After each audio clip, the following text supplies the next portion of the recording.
Lucas número 8, versículo 41, que vai dizer assim: E eis que chegou um varão de nome Jairo, que era príncipe da sinagoga, e prostou-se aos pés de Jesus, rogava-lhe que entrasse em sua casa, porque tinha uma filha única, quase de 12 anos, que estava à morte, e indo ele, apertava-o a multidão.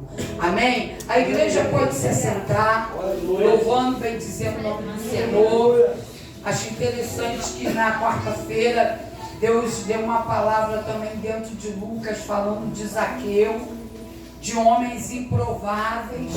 Falou também no domingo passado daquele homem que teve a sua orelha cortada, também um homem improvável, pessoas improváveis que tiveram a presença de Deus, homens que receberam uma atenção de Jesus Cristo em especial. E às vezes a gente está dentro da igreja, a gente acha, tem a necessidade de que Deus haja primeiro no meio de nós, no meio daqueles que servem a Ele. E a Bíblia vai falar a todo tempo, vai nos mostrar de várias maneiras que Deus age como Ele quer. Aleluia! Que Jesus não fazia e não faz acepção de pessoas. Em meio à multidão que o seguia, que estava acostumado com milagre, ele procurava pessoas improváveis para mostrar o poder dele. Deus já começou a falar nessa noite, querido. Deus já começou a se apresentar nesse lugar. O Espírito Santo já está na casa. Pessoas improváveis. Pessoas que ninguém dão nada. Pessoas que estão sem esperança, pessoas que estão em meio a situações de morte, situações de paralisia, de impedimentos, que depende realmente de um agir de Deus.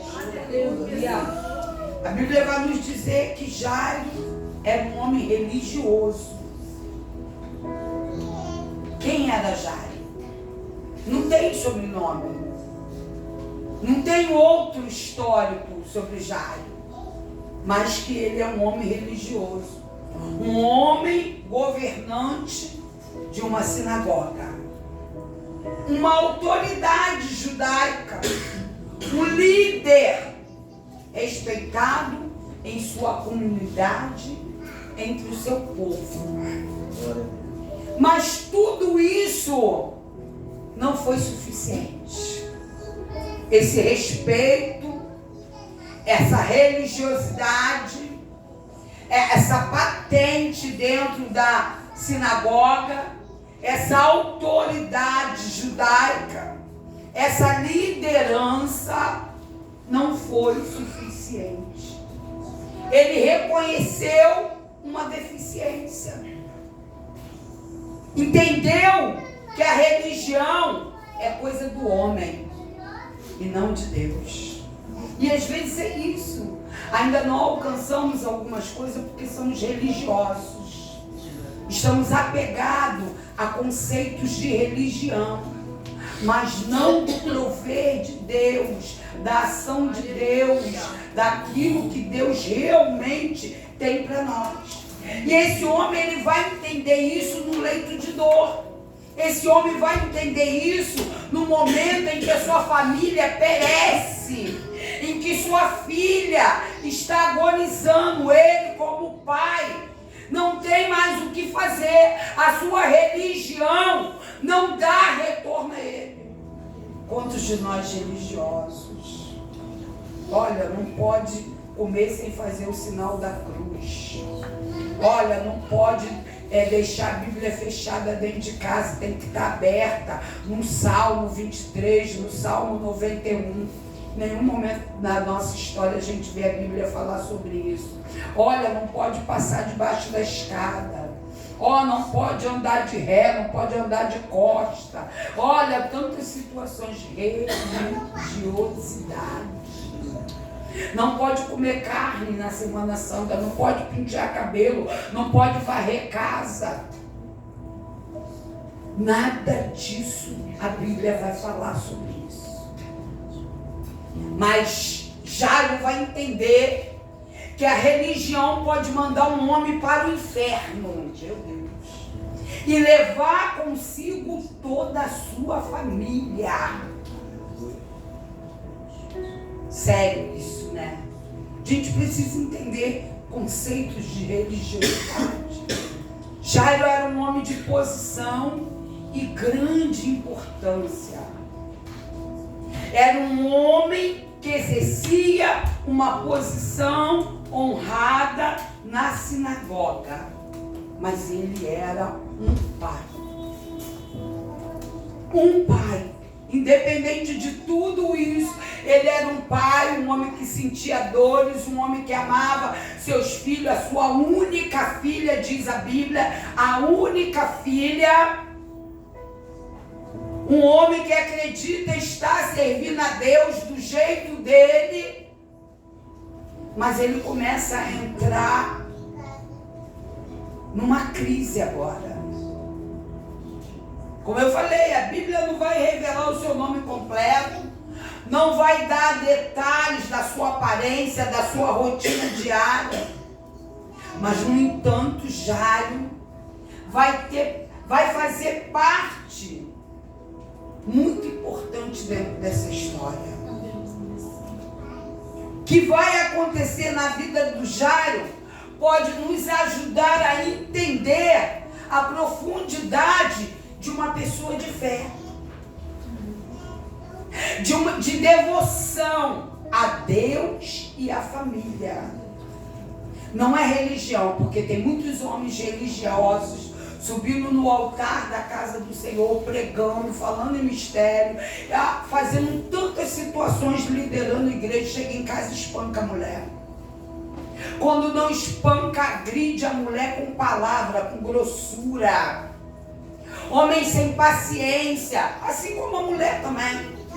Mas nós estamos falando de paz. Homens que os filhos querem estar, e a mulher, o tempo todo dentro da casa do Senhor, porque dentro da casa do Senhor ele é uma bênção. Mas quando ele chega em casa, é só a misericórdia de Deus. Difícil da glória. Então a gente vai entender que a gente precisa encontrar homens de profunda fé, devoção a Deus, mas a sua família, porque o seu ministério começa em casa. Quantos ministérios dentro de casa destruídos? Quantos homens de Deus vivendo de aparência, tentando arrumar a casa, tentando manter a aparência para mostrar para o povo aquilo que ele vive na realidade. E Jairo, ele entende que não dá para ficar preso à religiosidade. Ele precisa se preocupar em cuidar da sua filha de aproximadamente 12 anos. A Bíblia diz que ela tem 12 anos. Quantos aqui, olha? 11, 12, 13 anos. Isso vai ensinar a todos a importância de ir buscar a Deus em todos os momentos. Buscar a Deus dentro de casa e fora de casa. Ser servo de Deus dentro de casa e fora de casa, na faculdade, no trabalho, por onde andar. Sua filha, ela agora é aquela que vai desempenhar um papel muito importante, muito significativo na história de Jairo com relação a Jesus. A fé de Jairo vai mostrar aos outros à sua volta a importância de crer em Jesus. Quantos de nós não damos esse testemunho? Quantos de nós não querem ser crente igual a gente? Chatos, indisciplinados, irreverentes, agressivos, sem paciências, mal educados, sem amor. pastora, hoje é dia dos pais. Foi a palavra que o Senhor me deu. A fé de Jairo vai mostrar a importância de ser um homem de Deus, de caminhar com Deus, de crer em Deus. Vai mostrar para aqueles que estão à tua volta vivendo religiosidade e também se comportam igual a ele, e vão ter o direito e a oportunidade de mudar de vida. Ô querido, sabe o que Deus está falando? Que aquilo que Ele quer fazer na tua vida hoje é para alcançar aqueles que estão à tua volta, é para alcançar dentro da tua casa, é para alcançar a tua vizinhança, é para alcançar a tua parentela, é para querer viver a mesma fé que você vive. Aleluia! Eu não sei igual essa mulher não, mulher louca, mulher chata, mulher enjoada, mulher só fala de Bíblia, mulher só fala disso, mas olha aí como é que ela vive. Eu não quero ser como esse cara não, cara grosso, cara indisciplinado, mal educado. Aleluia. A gente tem que ter cuidado. E a Bíblia vai dizer que Jairo vai entender que ele vive um processo religioso e agora ele vai até Jesus. Ele vai querer mudar a história da sua vida. Primeiro porque ele precisa de um milagre. E só quem pode fazer é Jesus Cristo. Aleluia. Segundo, que ele está dependente desse Jesus. Ele entende que somente a sua fé é capaz de produzir aquilo que ele precisa. Você já parou para analisar a tua vida nessa noite? O que você precisa? Quantas coisas que você precisa? Depende da tua posição. Depende da tua postura. Ele decide ir. A princípio, a filha de Jairo estava doente. E ela estava tão doente que Jairo sabia que a única maneira dela ser curada era através de Jesus. Ponto. Já mostrou a fé dele, já mostrou o entendimento, o despertamento. Agora, bastava ir até Jesus? E às vezes é isso que a gente faz.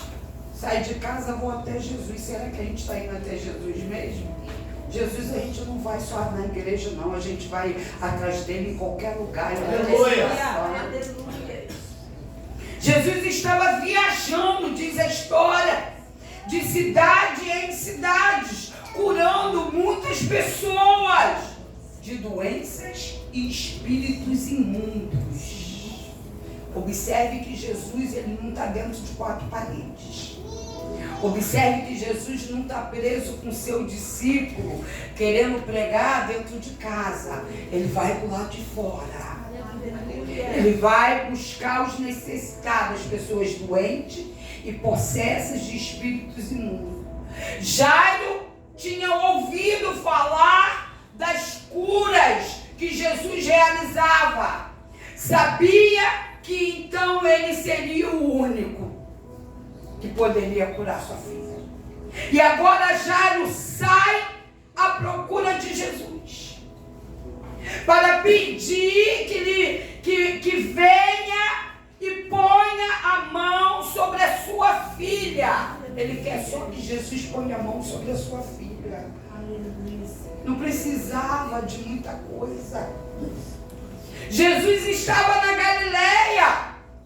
Havia saído pela manhã para um lugar deserto, que era a única maneira que ele tinha para orar, para falar com o Pai.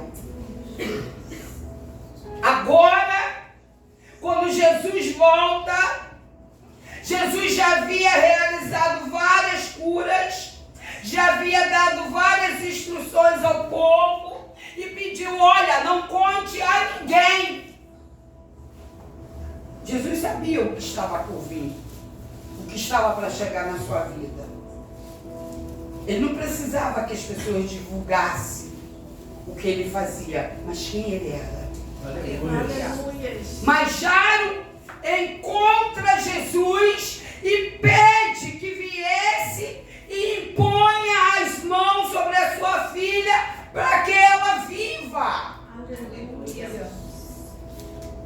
Evangelho de Mateus vai dizer que a menina havia acabado de morrer.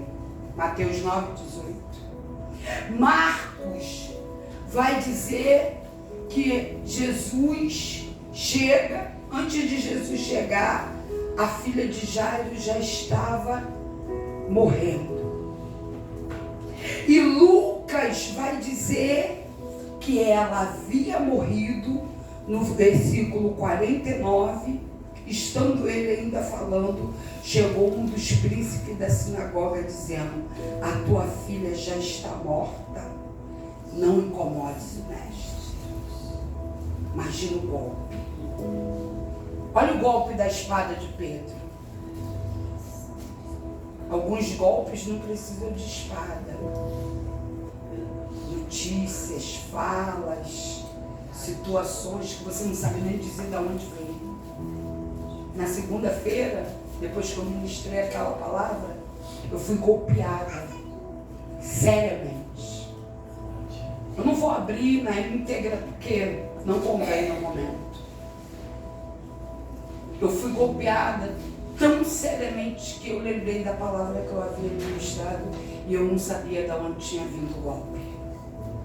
Como eu falei aqui, que golpe foi esse?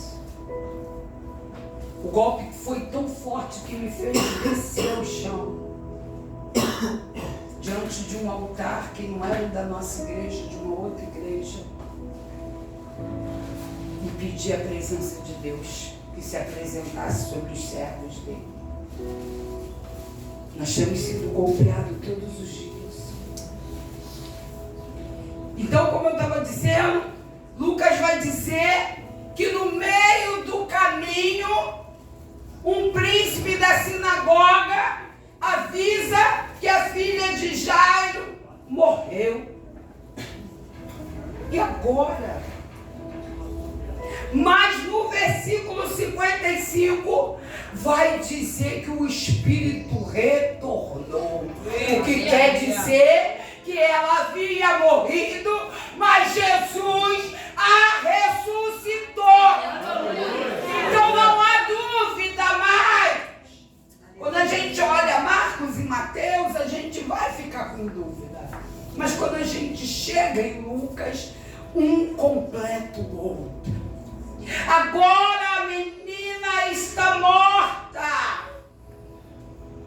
E agora? O que vai ser feito? As escrituras não dão detalhes sobre a doença da filha de Jairo. Não relatam quanto tempo ela ficou doente. Qual era a causa? Nem Lucas diz qual é o seu nome. Parece que a gente está falando de alguém sem importância. Mas só quem sabe a dor é você que gerou. Só quem sabe a dor é você que sustenta, que educa, que cria. Não importa que ninguém saiba o nome, não importa que ninguém saiba o que aconteceu, importa que você saiba o valor que tem para você e para Deus. Não sabemos se ela estava doente há muito tempo, ou se foi uma doença rápida, fulminante. Isso não importa para a gente. Aleluia. De qualquer forma, esse pai está com o coração partido.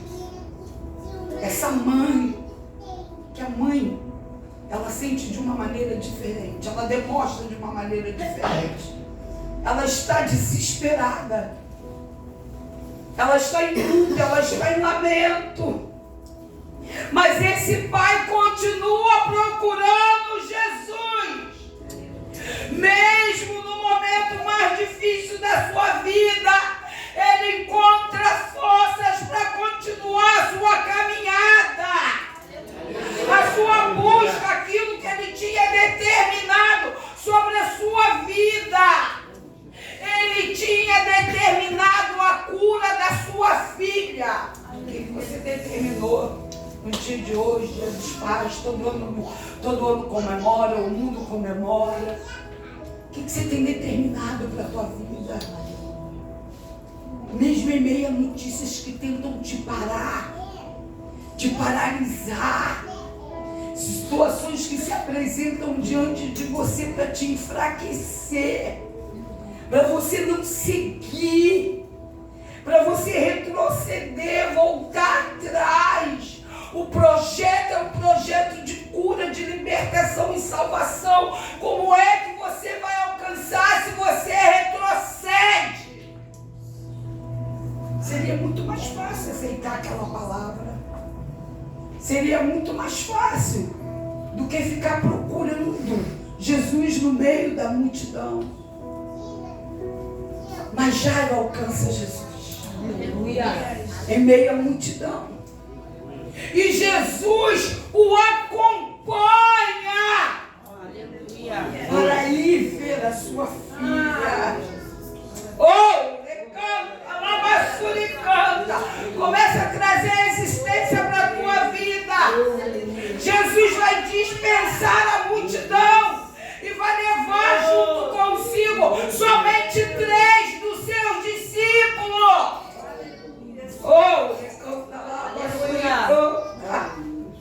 João, Pedro e Tiago. Aleluia. Para poder testemunhar, interceder sobre aquela obra. Jesus podia fazer aquele milagre sozinho, ele não precisava de nenhum discípulo.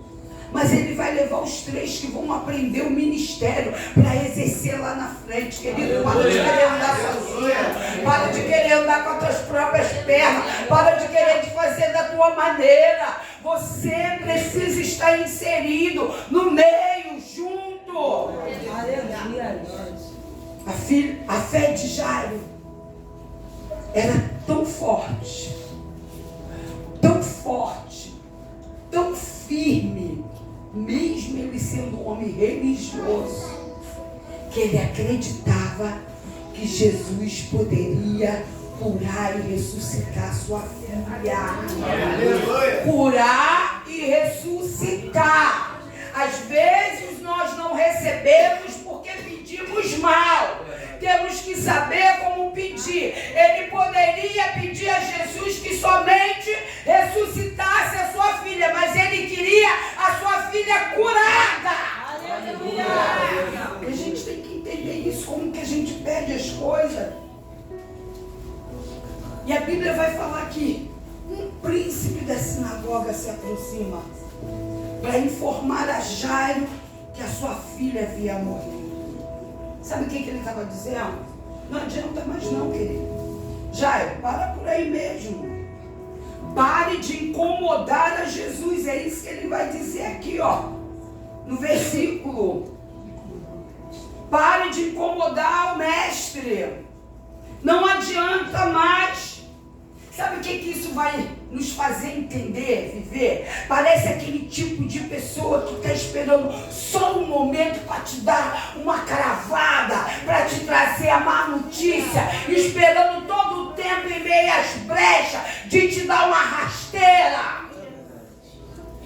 Parece aquele tipo de pessoa que fica torcendo o tempo todo contra a tua vitória, agonizando ali, ó, agorando, para que você não viva aquilo que Deus tem preparado para você. Aleluia. Infelizmente a gente vive isso nos dias de hoje. Vamos encontrar muitas pessoas como aquele príncipe da sinagoga no nosso caminho. Pessoas de dentro da igreja, pessoas de dentro da comunidade, pessoas da mesma religião, pessoas da mesma fé, pessoas da família, pessoas da parentela, pessoas à nossas voltas, torcendo contra, querendo mostrar que a nossa confiança vai ser frustrada, querendo mostrar que tudo isso é em vão. Sabe por quê? Não consegue ver ninguém crescendo e vencendo. Aleluia. Quando você começa a crescer, quando o teu filho começa a crescer, quando a tua família começa a crescer e tem já os sinais de vitória, começa a incomodar. o mundo espiritual, o mundo físico, e eles vão fazer de tudo para poder te parar. Mas a Bíblia diz que não há nada que possa nos parar, nos deter, a não ser nós mesmos. Para ele, nada poderia ser feito. Sua filha está morta. Para de encher o saco de Jesus. Para de andar atrás de Jesus. Para de ficar pedindo oração. Para de ficar indo atrás nas sinagogas, andando de um lado para o outro, pedindo cura, pedindo milagre. Meu Deus. Imagina Jairo, pai, correndo atrás de curar sua filha, ressuscitar sua filha. E escuta isso do príncipe. A decepção pode ter sido bombástica mesmo. De repente pode até ter preenchido o coração de Jairo naquele momento. Mas quando a gente observa o posicionamento de Jesus, a gente vai entender que depende muito mais de nós. A Bíblia diz que Jesus vai dizer: não tenha medo, Jairo, crê somente e sua filha será curada. Quem está falando é o mestre. Quem está falando é Jesus. Quem está falando é o dono do milagre. Quem está falando é aquele que tem poder para curar, para libertar, para sarar. Pode o homem se levantar, pode a mulher se levantar, pode quem quiser falar. A última palavra do Senhor foi levada aqui nessa noite. Eu não perdi o controle, não. Você tomou posse. Você tomou posse. É isso que Jesus...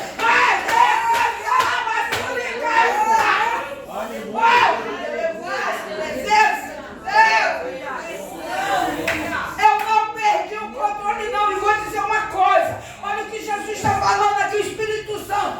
Não perdeu o controle. Não é só na saúde, não. É na vida familiar. É na vida profissional, é na vida sentimental, é na vida ministerial, é na vida espiritual, é na vida secular. Sabe o que Deus mostrava aqui nessa noite? Enquanto eu vinha trazer o dízimo, o Senhor mostrava vários gomos de moedas de ouro. Elas estavam ensacadas e fechadas com uma fita vermelha. Quem crê, toma posse. Recebe nessa noite o que Deus tem preparado para mim e para você. É o mundo espiritual. É você que vai decidir agora. Jesus falava que aqui tem uma unção de prosperidade. O Senhor dizia que nessa noite ia sair moedas de ouro desse altar. Jesus estava dizendo que ia liberar bênçãos que não pode ser contada, de valores enormes. Deus me mostrou isso nessa noite. É para quem crê, querido. Não sei como é que você chegou aqui. Eu não sei quem tem tentado parar os teus sonhos, os seus projetos, calar o teu clamor, mexer na tua fé, na tua estrutura, tirar a tua esperança, te tirar, mexer a ponto de te abalar. Mas o primeiro a se posicionar foi Jesus. Porque Ele conhece a nossa fragilidade. Ele sabe das nossas possibilidades e impossibilidades. E Ele se levanta imediatamente e se posiciona. Não temas! Aleluia! Aleluia! Crê somente. Jesus estava dizendo: vai haver milagre. Vai haver milagre. Vai acontecer aquilo que você veio buscar. Vai acontecer aquilo que você está pedindo. Seja no teu filho, seja na tua filha, seja dentro de casa, seja na família. Vai acontecer, a sua filha será curada. Precisamos nos posicionar. Glória a Jesus. Pessoas à nossa volta vão tentar a todo momento dizer coisas para nos fazerem desistir. Você não consegue. Você é um inútil. Você é uma parada, um parado. Você é um sem fé, você é um desviado. Você é um mentiroso. Não adianta. Não vai dar tempo. Você não vai conseguir. Já acabou. Já perdeu. Não está vendo que está morto? Vão tentar mexer na tua estrutura todo o tempo. Mas sabe o que Jairo vai fazer, Jesus? Continuar o caminho de casa. Continuar na caminhada. Continuar no caminho da onde vai acontecer o milagre. Mesmo que aquilo tenha abalado, mesmo que aquilo tenha entrado como uma seta, eles vão permanecer posicionados. E ao chegar próximo à casa, diz a Bíblia, eles vão ouvir os sons de lamento, de choro e de dor, o luto. Imagina você que venceu os obstáculos do príncipe da sinagoga, que venceu as falas, as flechas, os dardos inflamados, que tem reunido todas as tuas forças, pegado do chão, tudo aquilo que jogaram por terra e levantado para continuar caminhando. Agora você começa a ouvir o som de lamento, a ouvir o choro do lado de fora da tua casa. É para você entrar em desespero, é para te desestabilizar, é para você esquecer quem está andando do teu lado, quem é que está segurando nas tuas mãos, quem é que te prometeu. Aleluia! É isso que vai acontecer. Porque se eu chego na minha casa, falando da Valéria humana, sabendo da situação, que o Senhor repreenda no mundo espiritual, um filho doente, acamado à beira da morte, já chegou a notícia que ele morreu, e eu continuo caminhando, continuo acreditando, andando do lado do mestre, e chego lá, eu ouço barulho, eu vou me desesperar, eu vou sair correndo, eu vou ao encontro, eu vou passar à frente de Jesus, eu vou querer ver com meus próprios olhos. Possivelmente eu vou desacreditar. O Senhor estava comigo o tempo todo, falou para mim, creia, ó, minha filha está morta e o pessoal está chorando, o pessoal está se lamentando, porque era o costume da época. O sepultamento ocorria imediatamente após a morte, dependendo da cidade.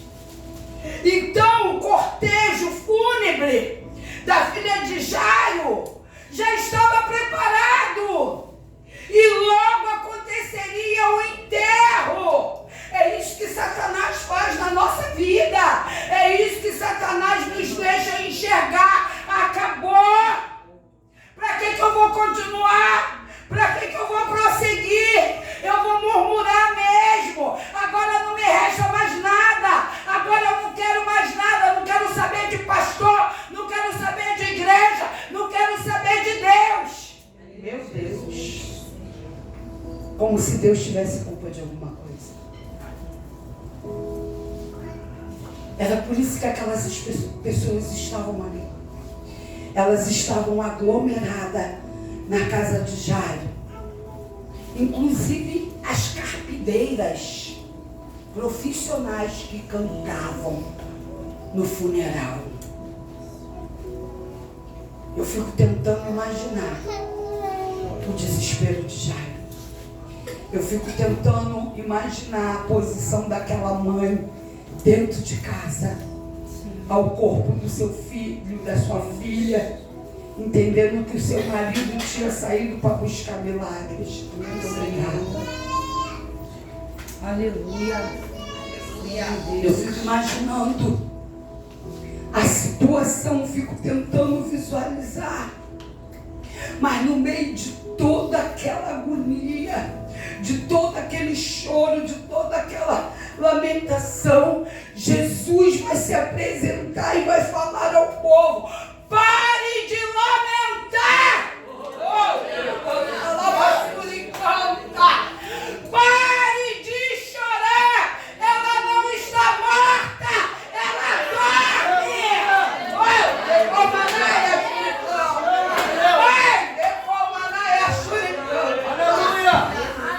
Jesus novamente vai se apresentar.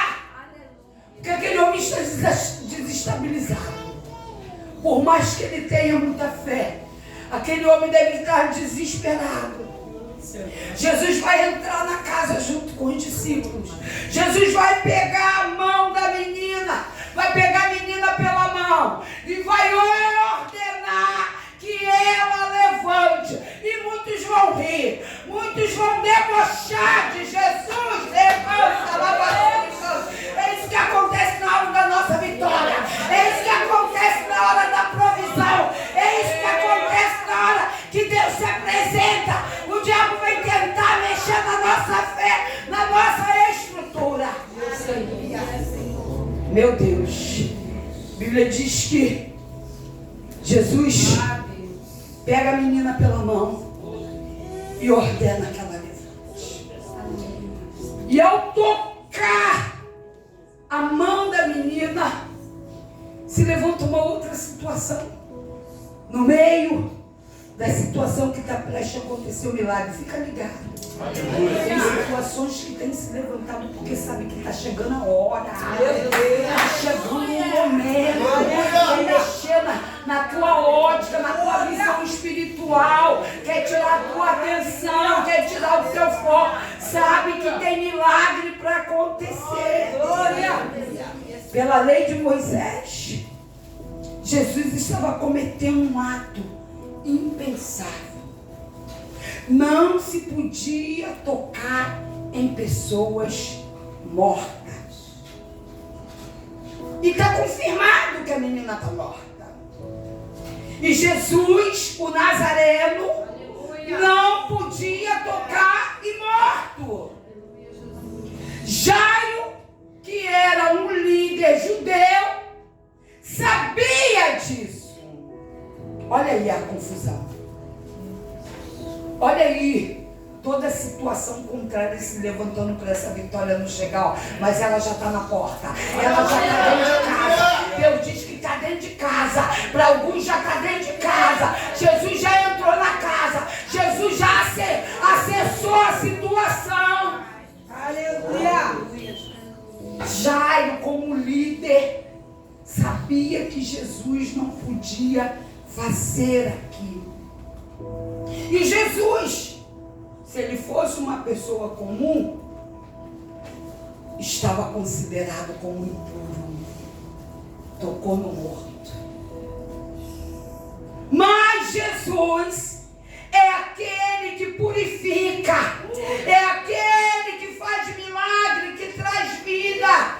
E é impossível que a morte cause dano a ele, que é a própria ressurreição e a vida, e não está preocupado com religião. Jesus, ele vai além daquilo que a gente pode imaginar. Quanto que você está preocupado aí, ó, isso não pode, isso pode, isso deve, isso não deve, fulano fez, fulano não fez. Você está perdendo a tua bênção, você está perdendo a tua vitória. Jesus não se preocupou com isso, deu uma ordem. E imediatamente a Bíblia diz que a filha de Jairo se levantou curada. Curada. Observe que ela não só se levantou, mas ela estava curada. Uma coisa é você se levantar com uma ordem. Outra coisa é você se levantar e ser curado. Por isso eu quero te convidar nessa noite. Se coloque de pé, os curados. Se coloque de pé, os curados.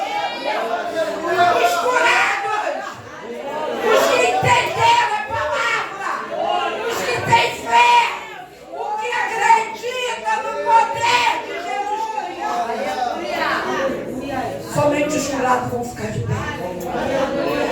Somente os curados vão tomar posse do milagre que Deus está fazendo nessa noite. Somente aquele que crê